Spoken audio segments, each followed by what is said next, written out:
All right, I got something cool in my hand. I'm gonna ignore Jim. He's asking me what I got. Wait till you see this. All right, yes, one of my favorite things to find. All right, so that wheat penny was there. And right there, I picked up a 79.80, which is typically a clad dime, but it's not a clad dime. There she is in all her beauty. We got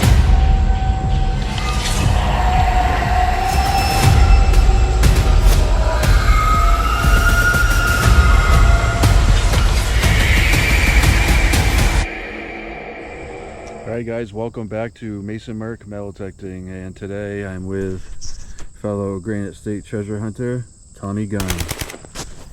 We are back on his permission. He took me here last week. We found some good stuff in the field. I didn't do too well. Tom did excellent, and then he took me to his old honey hole on a river. It was an old swimming hole where kids used to take their clothes off on the bank and jump in the river.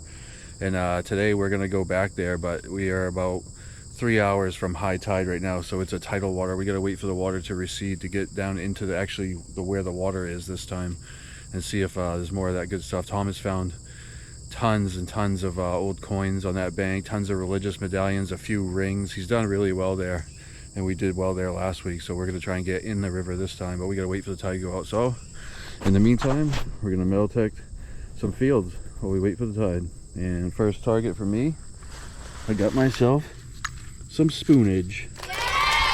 An old spoon bowl. I'll take it. It's an old relic. I think this is trash.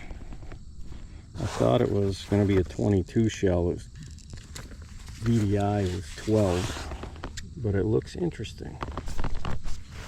Look at that beauty.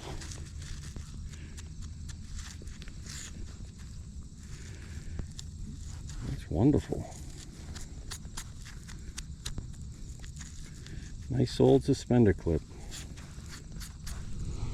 Nice, there's an old sign of life. So I just dug about 5 shotgun head stamps in a row, and some of them weren't even old. They had the plastic shell casing. This is the same tone as a shotgun head stamp, but it's an old harmonica reed plate. I'll take that. Love finding old relics. Maybe I'll get a suspender clip next or a button, but I'll take a harmonica. Me and Mason are filling a mason jar full of our harmonica reeds. Got a nice repeatable 40 here. Are you a gold ring? Are you a shotgun shell?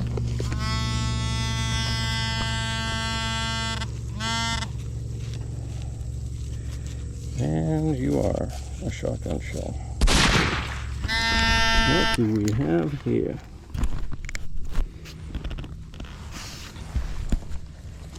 Nice one. Look at that.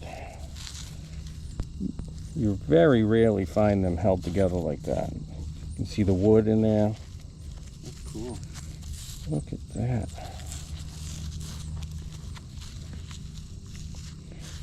Imagine some old timer out here sitting in the sun looking out at the water.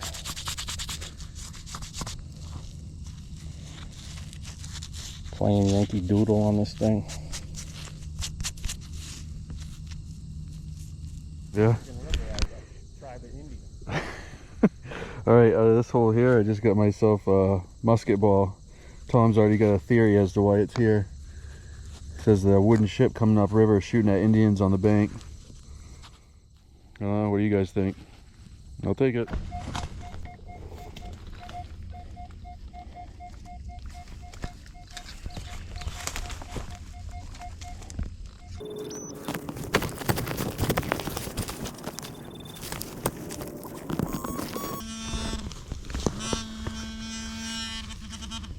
Ooh, look at that bad boy. What is it? Subaru, BMW? What do we got? And what is it doing out here?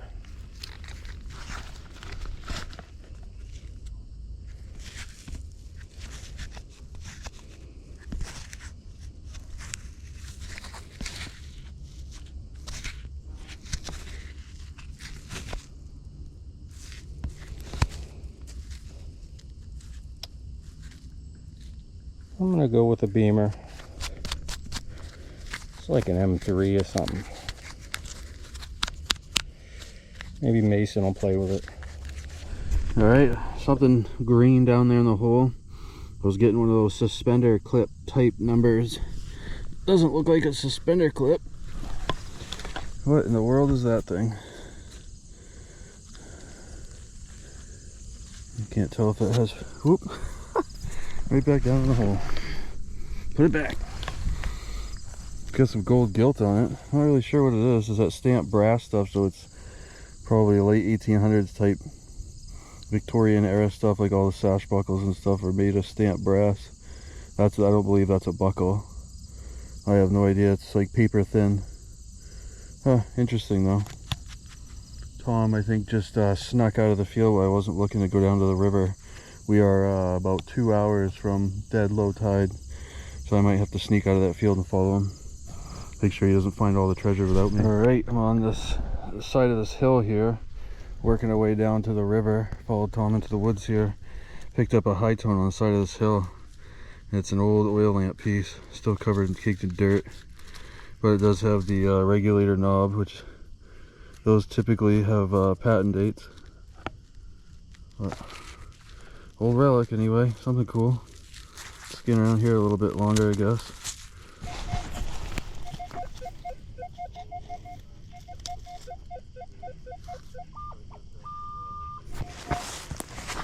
Bit of a wonky signal, but I tend to dig everything, honestly.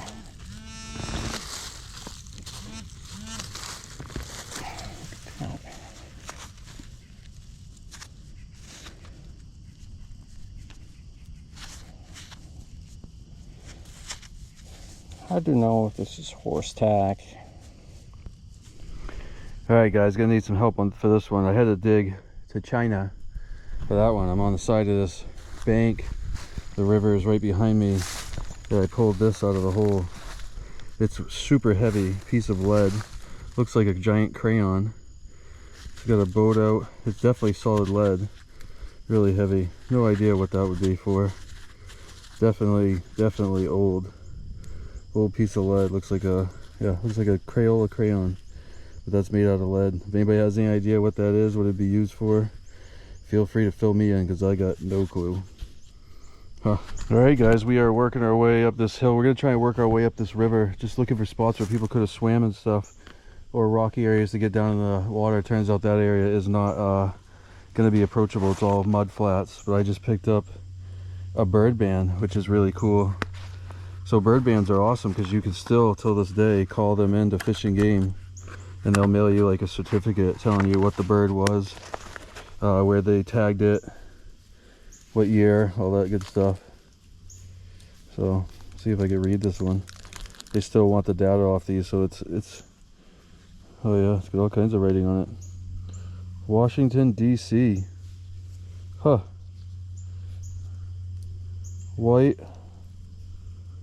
Right, Washington DC. Weird. Let me clean this up and we'll get back to it. Alright, so there it is, all cleaned up. It says, Avise Fish and Wildlife Service, Wright, Washington, D.C., USA, and then it's got the bird band number on it. So that's pretty cool. Like, I'm actually really excited to figure out what this came off of. Cool. My first, I found tons of poultry bands, but this is my first actual like migratory water species bird tag. Cool, I'll take it. Alright guys, so pretty excited to have found a federal wildlife bird band, my first one. I have, it's pretty rare, but I think I've heard of like maybe one or two other people finding these, and obviously I know some duck hunters and stuff that I work with at work that they get pretty excited when they actually shoot a bird that has this on it, because you do get to go submit the info of where you got it, how you got it, the date, where you were, all that stuff, and you send it into them, and they mail you a certificate with the information from the bird, from when it was banded, where it was banded, and they enter your info from where you found it.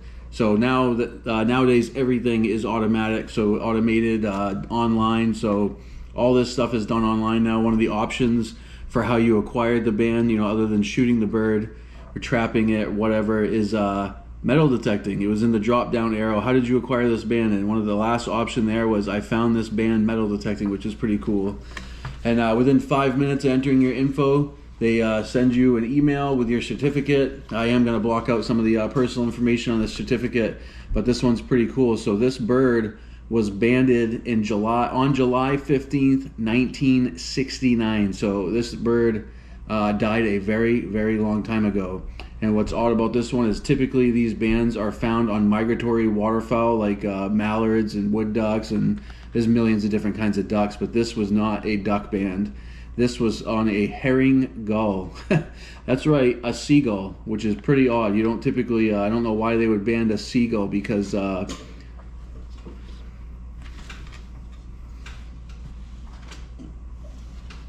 sorry about that. Cat's going after the clock. All right, since he was so eager to jump into the video, everybody say hello to the newest member of the family. I did not name him. Kids and wife named him. This is Chewy, because he chews on everything. Say hello to Chewy. All right, so again, this was off a seagull, otherwise known as a herring gull, just a specific type of seagull. The certificate says the age of the bird, it was too young to fly when banded in 1969, so somebody went into a nest, took a baby, wrapped this band around his leg, and put it back. And obviously it flew pretty far at some point, because I was not where this bird was.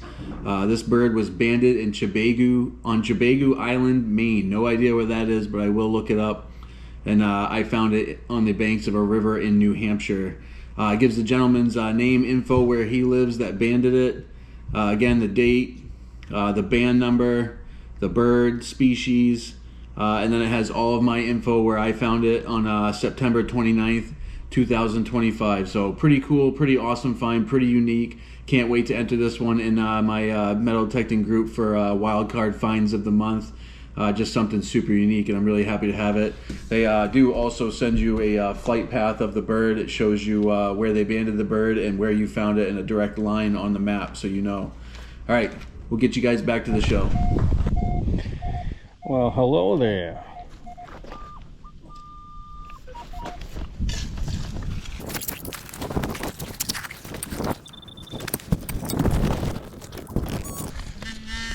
What in the world is that? It's like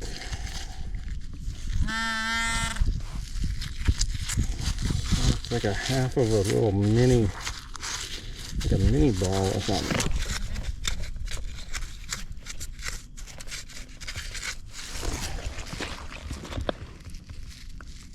Heck is it? Oh, finally got down here right near the water, kind of an open spot.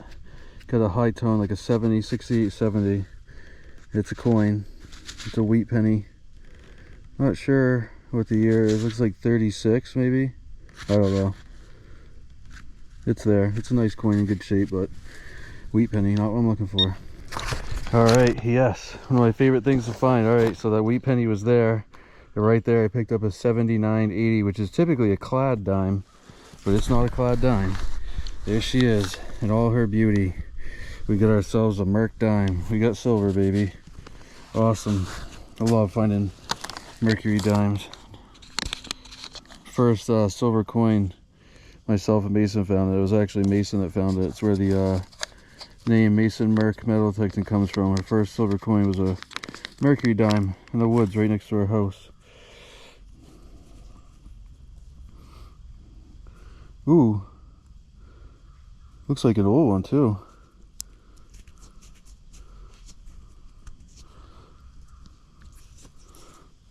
Yeah, 1917. No mint. Boy, she's a beauty. I'll take it. All right, I got something cool in my hand. I'm gonna ignore Jim. He's asking me what I got. Wait till you see this.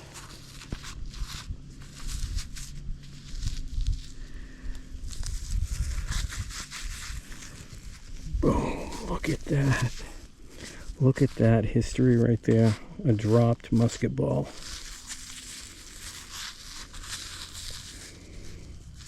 I love them.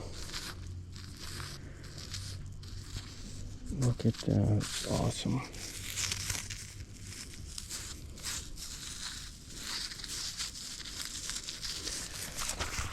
Just your run-of-the-mill musket ball. Got somebody's whole stash for duck hunting here. A bunch of duck decoys, camouflage canoe. It looks really old. Thought maybe that bird band was a bird that they shot, never retrieved. Who knows? Cool. Check out that old car. That's pretty cool. The old farm dump site right here. Some old giant huge wagon wheels. All kinds of stuff up there. No point in metal detecting this. Metal everywhere. Wow, check that out. That's a blast from the past. That's cool. So yeah, these vehicles, when they die back in the day, they probably pull the engine or whatever parts they wanted off them and then just try to get them over here and dump them down the cliff into the river. That one didn't quite make it. It got stuck right there. Oh, there it is. It's an old Plymouth. That's cool. There's another one up around the corner over there. We'll see what that one is in a minute. Tom's probably taking silver coins everywhere. I'm gawking at old junk cars stuck on the hill. Alright, and there is the other one. I almost think I see another one over there on the hillside. Crazy. Yeah, it looks like they robbed the engine out before they tried to roll it down this hill.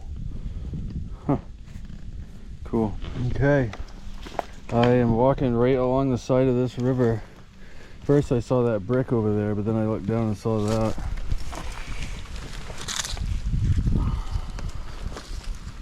Just look at the cork in it or mud. Ooh, that's old. Look at all the air bubbles in the neck. That's cool. It's a slick embossed bottle, but it's still cool. Old. Alright.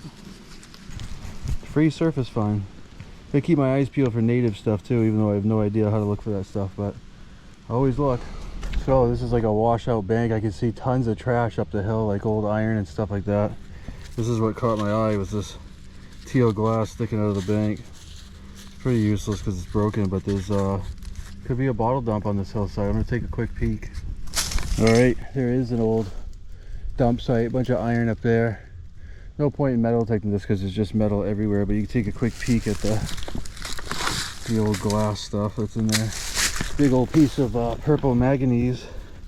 I don't know if the camera picks up on how purple that is.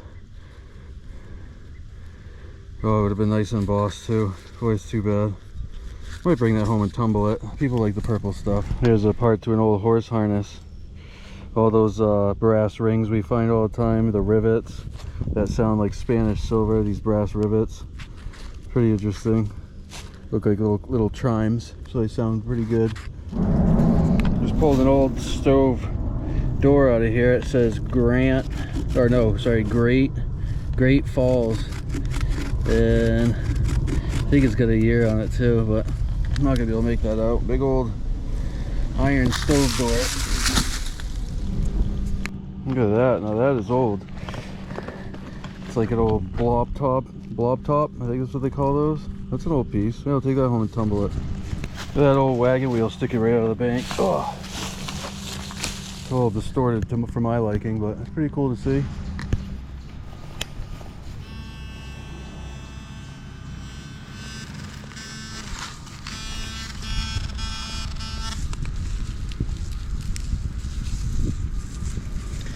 What we got? I think we got a button.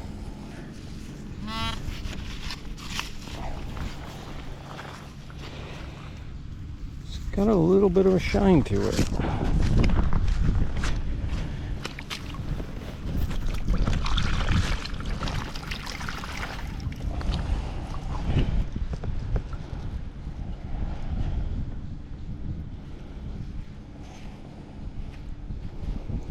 That's cool.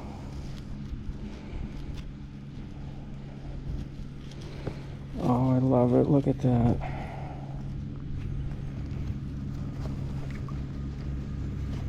Finally got something worth writing home to mother about.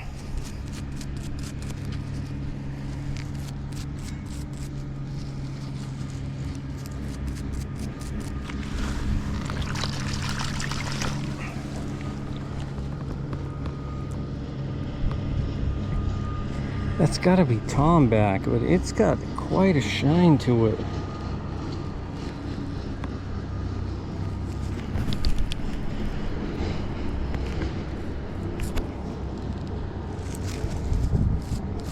Imagine if that was silver. Oh no.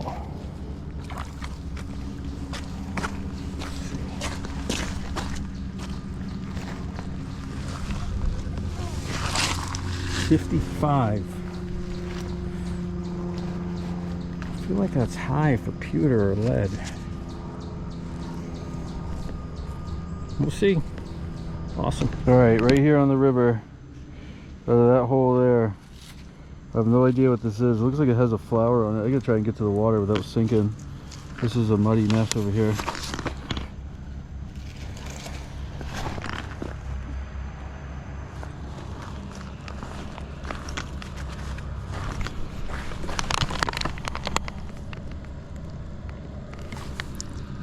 Yeah, it's something cool. It's got a flower on it. Looks like it was a pin or something. This is lead too. Oh, you know what it is? Probably a bridal rosette. That's cool.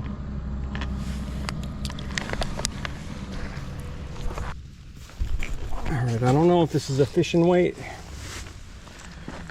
a fired musket ball, or it's something else awesome, but it was a good signal. Oh, it's a big old musket ball. Alright, right here on the edge of the water, you can see the water tide's coming up. I just pulled out the smoked out small scent. It's really hard to see, but you can see the headdress. I don't think I'll ever get a date off this one, but you flip it and there you can see the shield and the 1 cent. It is a smoked out Indian head penny. Boy, the water was not kind to that, but I'll take it. It's an Indian. Sweet. Alright guys, that's a wrap. We are smoked once again. Long day. We got some stuff. First we're going to show you the trash. Lots of trash again. Tom got himself a nice little Monte Carlo. Oh, that's a BMW. It says Monte Carlo right on it. Look at the bottom. That's a BMW, like M3 or M5. Right, it can be whatever you want it to be. And for the good stuff, I got myself an old cork top bottle. It's a slick though, nothing on it. It says Ford Rally on it. I got this random piece of lead. No idea what that's for. I did get a musket ball. I thought I was gonna have 2 musket balls, but that one I believe could be a musket ball turned fishing weight. I don't know. It's old, but I'm gonna call it a fishing weight. This lead ornate piece. This brass whatchamacallit, harmonica reed. I got a Wheatie, I got an Indian, and I got a marked dime. My most exciting find of the day, I think, is going to be this bird band. I'm excited to call it in so I can find it. I just dropped it in my shoe. Alright, and Tom's finds. Got himself 2 musket balls, a fired one and a dropped one. He got a lead pewter button, that's pretty cool. What is that? Oh, Canadian penny. Oh, he did pick up a presidential token, which is cool. Chester Arthur. Some weird type pin. No idea what that's supposed to be or how old it is. You got some miscellaneous buckles, some ornate piece of copper, a full intact harmonica till he broke it. Not sure what that is. Pistol ball. And he did pick up a distorted shoe buckle shape right here at the end. So that's pretty cool. His find of the day is probably either that shoe buckle shape or this lead pewter button. This thing's beautiful. Found that in the water. The water somehow preserved it. Didn't eat it like it did to my Indian head penny. Alright, that's a wrap. We'll see you guys next time. Thanks so much for watching the episode, guys. We really appreciate it. Love reading all the comments every week. Appreciate the love and support a lot. It means a lot and really helps the channel grow. We, again, really super excited about finding that bird band. Might seem odd to some of you guys, but it was a top bucket list of mine to find one of those in, call it in, and you know, help out the people that track those birds and stuff. I'm sure that one been in the dirt a long time. I don't know if that information helps them, but I think it does. So again, if you do find one of those bird bands, do not hesitate to, it takes like 5 minutes to fill that stuff out online and get your certificate. So by all means do that. It helps them research those birds and their migratory patterns and all that stuff. And it's a cool piece of the collection when you get one. We want to get to our channel member shout outs this week. First up, we have Grandma Kelly's Clean Life, Clean Living. She has a lot of metal detecting videos, lots of magnet fishing, hiking, scenic drives, all kinds of stuff. Second up, we have our buddy Chris out of Maine. We do need to get back together with you soon, Chris, for a dig, but that's Chris with New England PDA. And last but not least, we have our friend Colleen from down south with Lucky Duck Digger. Again, those are two more metal detecting channels. Colleen also does some raw counting. Chris does a bunch of panning for gold, trout fishing, all kinds of stuff. Those are three awesome other YouTube channels. Their links are in the description. As always, all our channel members' links are there. If you guys are looking for other cool channels to watch, make sure you head over, give them a thumbs up, give them a subscribe, tell them Mason Merck sent you, and we're going to see you guys at that next great adventure.